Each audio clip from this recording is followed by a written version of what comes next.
Make – padaryti, sudaryti. Pavyzdžiui, to make a hole – padaryti skylę. To make a plan – sudaryti planą. Taip pat paruošti, pagaminti, sukurti.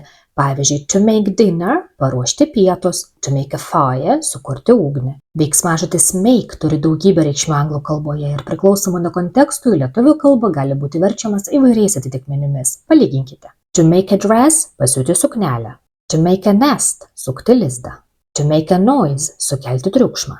To make money – užsidirbti pinigų. To make somebody happy – padaryti ką laimingą. Neretai veiksmažodis make sudaro nusistovėjusias frazes su kitais žodžiais ir tuomet atskirai jo neverčiame. Pavyzdžiui, to make a pause – sustoti. To make fun – išjuokti.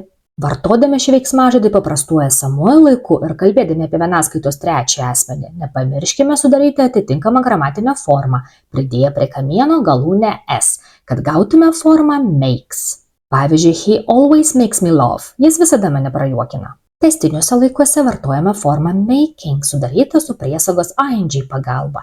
Kaip pavyzdžiui sakinyje, you are making progress. Jūs darote pažangą. Na, o dalyvių ir būtojo laiko forma yra made, kurią vartojame tokiuose sakiniuose kaip This phone is made in China. Šis telefonas pagamintas Kinijoje. She made us tea. Ji išvirė mums arbatos. Įsiminti visus žodžius kontekste galite išmokę tokį sakinį. I make breakfast, she makes coffee, they are making soup, and we made a cake. Like and follow for more.